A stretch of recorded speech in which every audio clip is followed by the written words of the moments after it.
po natin makikita yung sobrang ating adventure sa truck na daan.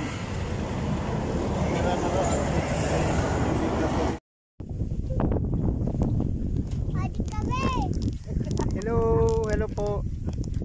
So ito po, napakalakas ng hangin dito sa Lanibga, Pecuaria.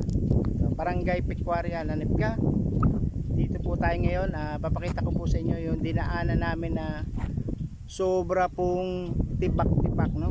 Lubak-lubak, biyak-biyak po yung konkreto. Dito po kayo magtataka bakit ganito ang nangyari sa semento dito. So basically yung lugar po ay deserted. Ayan, mga taniman, ang mga bahay layo-layo. Ito po ay sakop ng Bula, Camarines Sur. Ito po Lanibga. So, makita nyo po dito sa likod ko ay lote na palayan. Tapos may nahihatid po tayo na mag-ina na mayroong alagang kambing. Nahihatid natin sila, tulong natin sa kanila para makarating din tayo dito sa Lanibga. Wala po nila yung kambing. Tsaka si Boboy. Aba, marunong na. Ikaw nang mag-aalaga niya. Kambing. Ayaw sa kanya. Oh, malakas na. So, kapigtan din po ito. Init, no? Tignan niyo po yung mga kasama nila. Mga gulay ay dry na. Namatay na yung ampalaya. Puno ng ampalaya. Tanim ng ampalaya eh. Halos wala ng dahon na berde makikita. Puro dry na dry. Apat na puno yan na meron siyang balag. Yan, dyan yung nakikita. So, ito po. Pakikita ko sa inyo. Ito palang na sementado ay crack. Tingnan niyo po yan. Para po dito nag-earthquake. Yung haba na yan. So siguro meron tayong nag-run po tayo ng nasa 20 kilometers mula po dun sa Baaw. 20 kilometers. Tapos mula po dun sa kanto ng highway, ganito na po ang itsura ng semento. Ganyan po ka-worst. So ito po yung Pecuaria. Basically may dumadaan trucking, kumukuha ng mga lupa, mga panambak. Malamang kaya po ito ay natibag, no? So tingnan din natin, maaaring isang reason po earthquake, isang reason po ay yung paggawa ng semento o yung timpla ng semento. Hindi natin sure. So ito po ay dumaan sa matinding quality control dahil ang dali po niyang nagtipak-tipak. So pakita ko sa inyo yan later. Mula doon sa kanto sa highway hanggang dito. So maganda po yung lugar. Marami po siyang naghahalaman, kaya lang natutuyo sa sobrang tag-init. Affected po ito ng dry spell o yung ating tinatawag na El Nino. So sa mga tanim, halos bilyong halaga ng agrikultura ang hindi po napapakinabangan, lalo na po yun, tingnan nyo yung mga mais. Halos wala rin po kasi lang makukuha ditong pandilig. Saan po sila kuha ng pandilig dito? Wala naman po ditong kanal na makuhanan ng tubig o yung irrigation. Sa bandang dulo po makita nyo ay may mga tanim din na ampalaya. Malamang yan po ay may poso sila dito na kinukuhanan. Yun po yung bahay ng pamilya na ating inatid. Kita nyo medyo malayo-layo at naglakad sila punta doon, ginagawa pa. Ayan.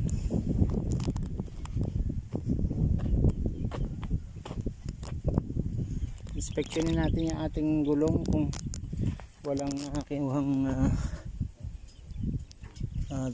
mga bubog.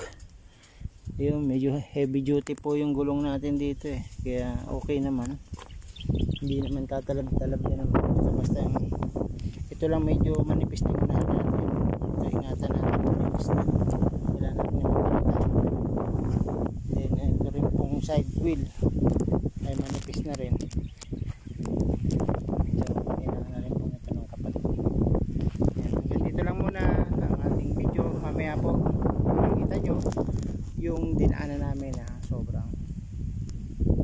matarik, may pababa, may elevated, kaya mahirap din po i-drive dahil ang daan po ay kalaban, sobrang biyak-biyak. See you. Kababayan, meron sila dito tanim na kamote, halos tuyo-tuyo na rin ha. Tignan niyo po yung kamote, pati dahon mapapansin nyo na talagang dry na dry. Meron pa yan, halos wala po ditong hindi po maglalaman ito kasi tuyong-tuyo siya. Then sa isang banda rito ay may tanim na nyug. Sana mabuhay yung nyug. Dry na rin yung kanyang dahon. Kamuting kahoy. So ito po ay malawak na taniman. At nakita nyo, puro crack na din yung lupa. Nagtitipak-tipak na yung lupa sa sobrang tag-init. Malamang ganyan din po yung sa highway na yun. Yung ilalim niya ay nagtitipak-tipak, kaya naman yung ibabaw ay bumibigay na din. So maganda sana magtanim dito, masisipag ang tao. Kaya lang po ay kalaban ng tag-init. So ipapakita ko rin sa inyo itong mais na sobrang rin, konti ang ibinunga nito at halos namamatay siya. Tingnan niyo po. Ito po. Pero hindi naglaman siya. Ito lang yung balahibo niya. Dry na dry po yung ating mais. Hindi po naglaman ng mais. Nakaawa. Nakaawa po sila ngayon. Pero dito po ay may marami pa rin mga baka. Yan lang po yung chance. Yun po yung maganda. Pero pa rin po yung at may konting nasasabsab pa rin ang damo. Konting hindi na siya berdeng-berde. Ito po isang bahay dito dito sa Lanepga.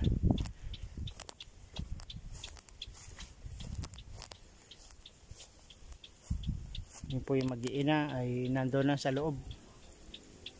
Sa loob na po sila ng bahay. Medyo may kalayuan din po, nasa 500 meters. Ito po sobrang bitak-bitak. May piyesta rin po pala dito sa Lanipga Pecuaria. Noong May 15 ay nagpesta. Makita nyo, halos wala nang magandang konkreto, crack-crack na talaga. Yun o, pero diretso na yan hanggang doon sa umpisa, puro crack po siya. So ngayon po yung pamilya na hinatid natin ay may titig ng baboy na bibilhin po daw nila. Yung pong pamilya na binili natin. Ito na po yung daan. Taniman, no? Lawak ng taniman. Sobrang crack na po yung mga daan dito. Buong ano na po yan, buong kalye na yan. Puro na crack road. Yan, makita nyo. So mga means of transportation dito, door to door, tricycle, truck. Pero yung jeep na pang biyahe, wala po dito. Walang mga jeep na bitak-bitak, kaya door to door lang ang masasakyan. Kung may sa service, ganyan. Sobrang bitak-bitak. Pero maganda po yung view kasi nasa bundok tayo. Mapresko, sobrang mahangin at mga mabundok ang makikita natin, mga tanawin. Hawakan mo lang. Ganyan. Ito ang number na. Ayan. Kung makikita rin ang daan, ipakita mo rin. Yan na. Nakikita ang lahat. Lakay ang sula.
Puta. Ma-viral din ko ang ene. Itong kalsadang bitak-bitak ko.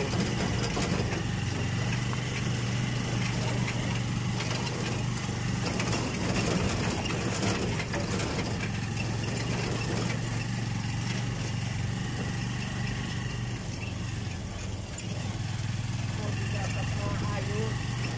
Hindi, iwan, book.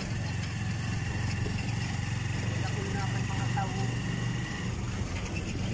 Kaya lang yung budget dito. Oo, gobyerno. Grabe, bitak-bitak talaga. Pero tingnan mo naman ang itsura. Grabe. Pinagtipiran din. Tipid. Oh, ito lang. Ito nga, oh. Grabe, din bitak. Ipabayad mo rin sa mga ha. Buray dapat kayo ng mga kontraktor. Buray ka.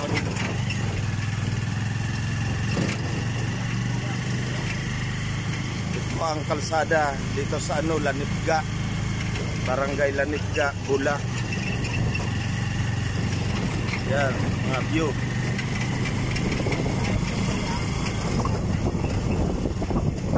Bitak-bitak.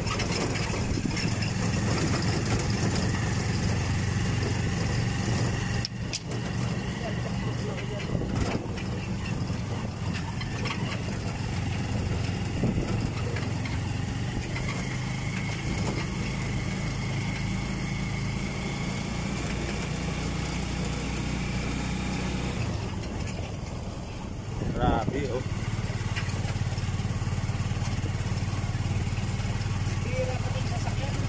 Oh, Pag paggabi na, bibihira na lang.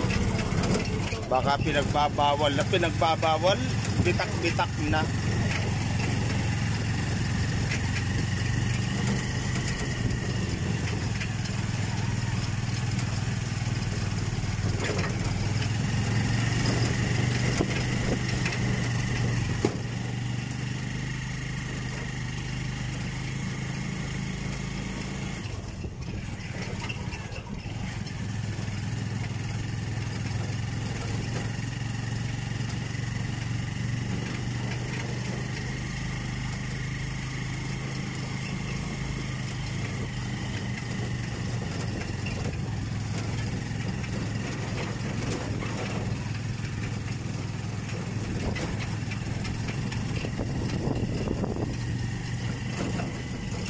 Baka ito kay mga ipot pag bigyan mo.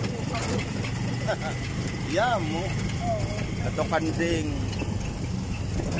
Kung malampasan natin, video. Diba? Nung ngarante ito, fertilizer na Fertilizer din, mga pataba. mga pataba, mga ipot. Magawa. Oh, mga pataba sa pananim.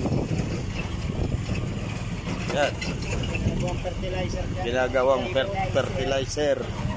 Mga pataba dito sa pananim dito sa Barangay Lanipga, Bula. Baka maubos ang natin.